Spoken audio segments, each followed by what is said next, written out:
Welcome, students. This is Unit 2 of your History, Chapter 8, The Great Revolt of 1857.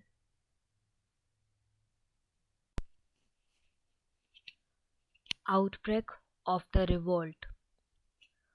On 29 March 1857, Mangal Pandey, a sepoy stationed at Barakpur, called upon his fellow sepoys to revolt against the use of the new cartridge. He was arrested and on April 8 he was hanged.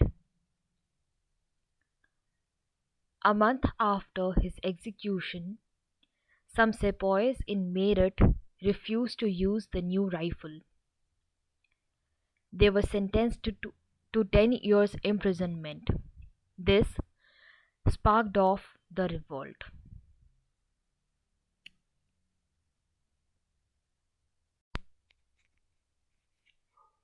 The revolt at Delhi. On 10 May 1857, the sepoys at Meerut marched to jail, freed their colleagues, and massacred the British officers.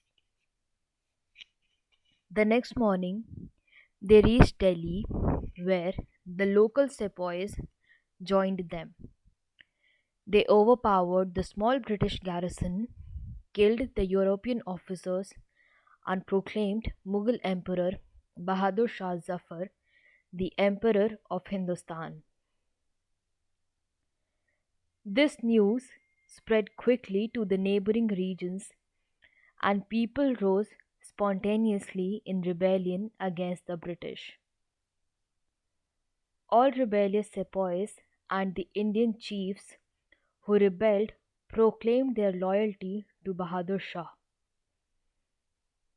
Delhi thus became the center of the revolt and Bahadur Shah its symbol.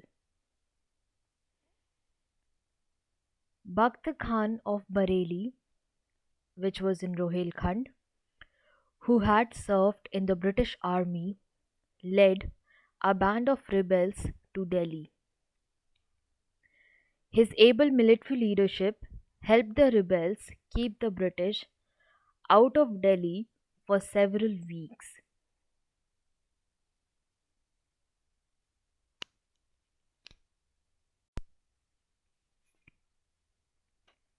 End of Mughal Empire. To suppress the revolt, the British brought in forces from various regions of India, including a large number of newly recruited Sikh sepoys from Punjab. In September 1857, the British reoccupied Delhi. A terrible massacre followed. The Mughal Empire came to an end. Bahadur Shah Zafar was captured, tried, found guilty, and deported to Rangoon, that is Yangon, where he died in 1862. Two of his sons were shot dead.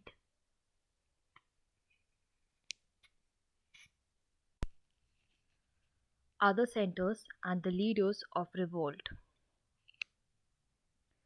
The revolt spread to various regions. It won the support of the dispossessed nobles and landlords and the artisans and peasants. However, it was not all India in character. Punjab, Rajasthan, Bengal, and the Deccan remained almost unaffected.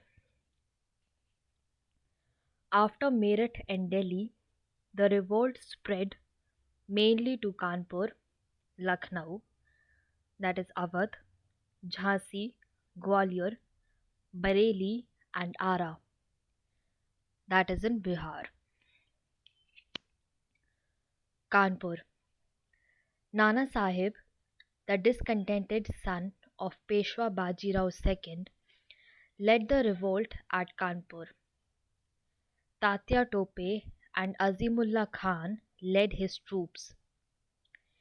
In December 1857, the British captured Kanpur. Nana Sahib fled to Nepal. Tatya Tope and Azimullah were later captured and executed. Lucknow. Begum Hazrat Mahal, wife of the deposed ruler Wajid Ali Shah of Awadh, led the revolt at Lucknow. She was helped by another rebel leader, Maulvi Ahmadullah Shah of Faizabad. By March 1858, the British captured Lucknow. The Begum escaped to Nepal. Maulvi Ahmadullah continued fighting until he was assassinated. Ara. Kunwar Singh of Jagdishpur led the revolt at Ara in Bihar. He organized rebel groups in various parts of central India and Uttar Pradesh and freed parts of Bihar. He died of war wounds in April 1858. Bareilly. Khan Bahadur Khan led the revolt at Bareilly.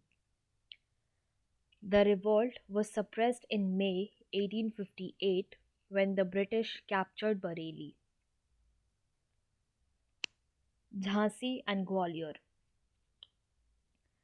Rani Lakshmi Bai joined the rebels because her adopted son was denied inheritance of the throne of Jhansi. She captured Gwalior with the help of Tatya Tope and drove out the Maratha chief Sindhia, who had remained loyal to the British. But the British recaptured Gwalior and the Rani died fighting in June 1858. The British dealt with the rebels ruthlessly. After the revolt was suppressed, however, Governor General Lord Canning issued a proclamation pardoning all rebels except those found guilty of killing British subjects. Let's see all the centers and the leaders of revolt once again in brief. Kanpur, Nana Sahib, Tatya Tope, and Azimullah Khan led the revolt. Lucknow, Begum Hazrat Mahal, wife of the deposed ruler Wajid Ali Shah of Awadh, and Maulvi Ahmadullah Shah of Faizabad. Ara, Kunwar Singh of Jagdishpur. Bareilly, Khan Bahadur Khan. Jhansi and Gwalior, Rani Lakshmi Bai. She drove out the Maratha chief Sindhia from Gwalior.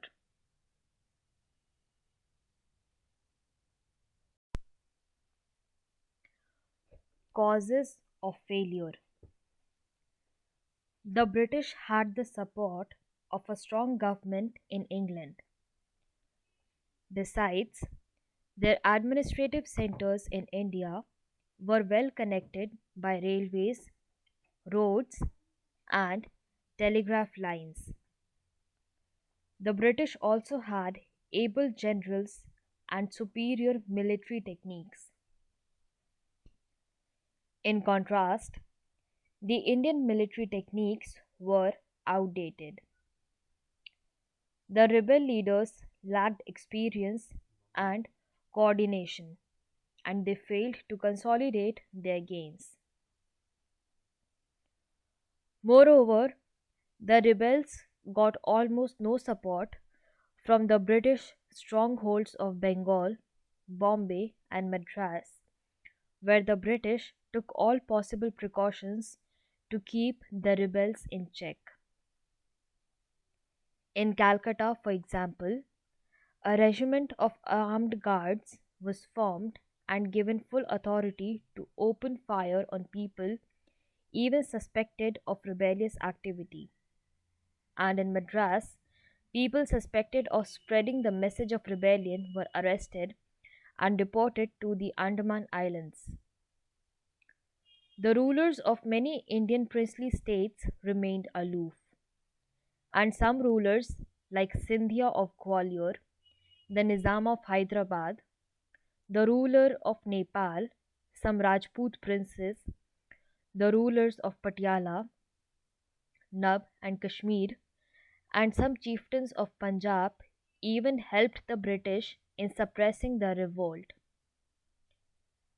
Another weakness of the revolt was the aloofness of the Western educated Indians, who probably regarded British rule as a necessity for India's modernization. So, let's see the causes of failure in brief. Number one, better communication systems, better generals, and superior military techniques of the British. Number two, lack of central leadership and coordination among sepoys.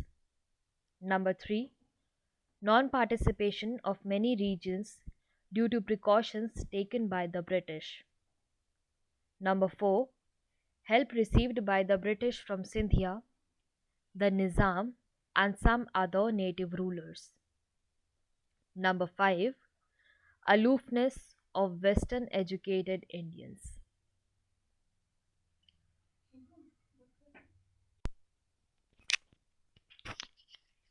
Nature of the revolt. The revolt of 1857 was called the Sepoy Mutiny by the British authorities, while Indian historians call it the First War of Independence. The revolt began with the mutiny of the sepoys but was soon transformed into a popular revolt when people from different sections of the society spontaneously joined in. This is evident from the fact that out of the estimated 1,50,000 people killed in the revolt, 1 lakh were civilians. Although the concept of loyalty towards the country had not yet developed in India, the Indians did unite under Bahadur Shah Zafar for a short while to win freedom from foreign rule. This supports the argument that the revolt was indeed a war of independence.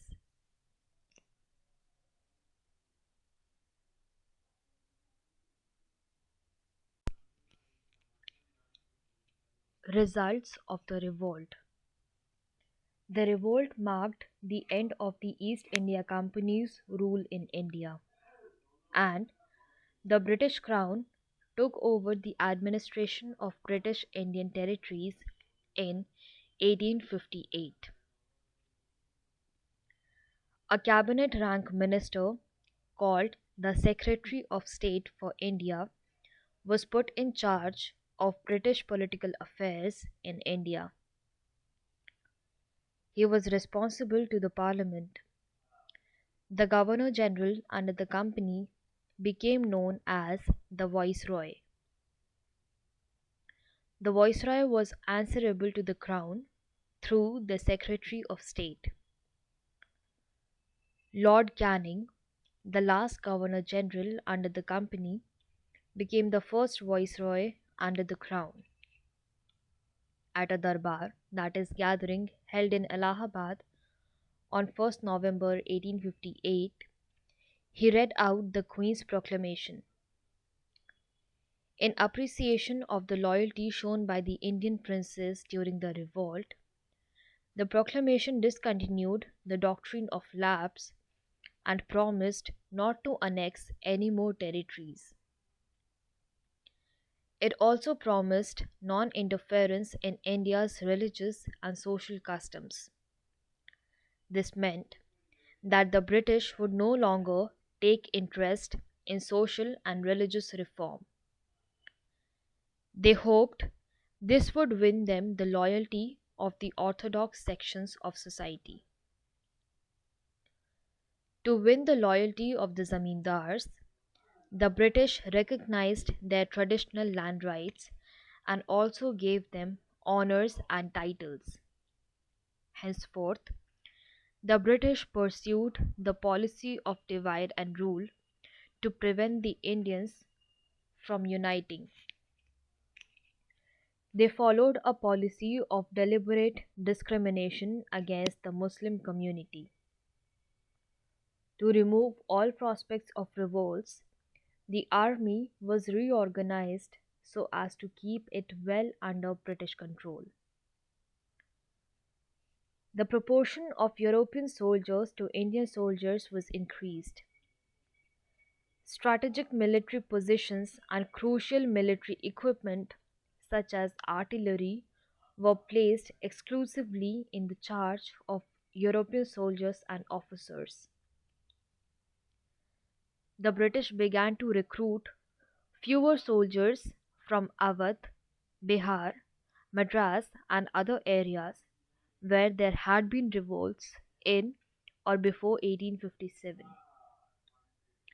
They now recruited more soldiers from among the Sikhs, Gurkhas, Pathans, Rajputs, and Jats who had remained neutral or had helped the British during the revolt. Although the revolt failed, it marked the beginning of a broader struggle against British rule. Let's see the results of the revolt once again in brief. Number 1. Queen's Proclamation 1858 announced the end of the Company's rule in India. Number 2. The British Crown began to rule India directly through the Secretary of State.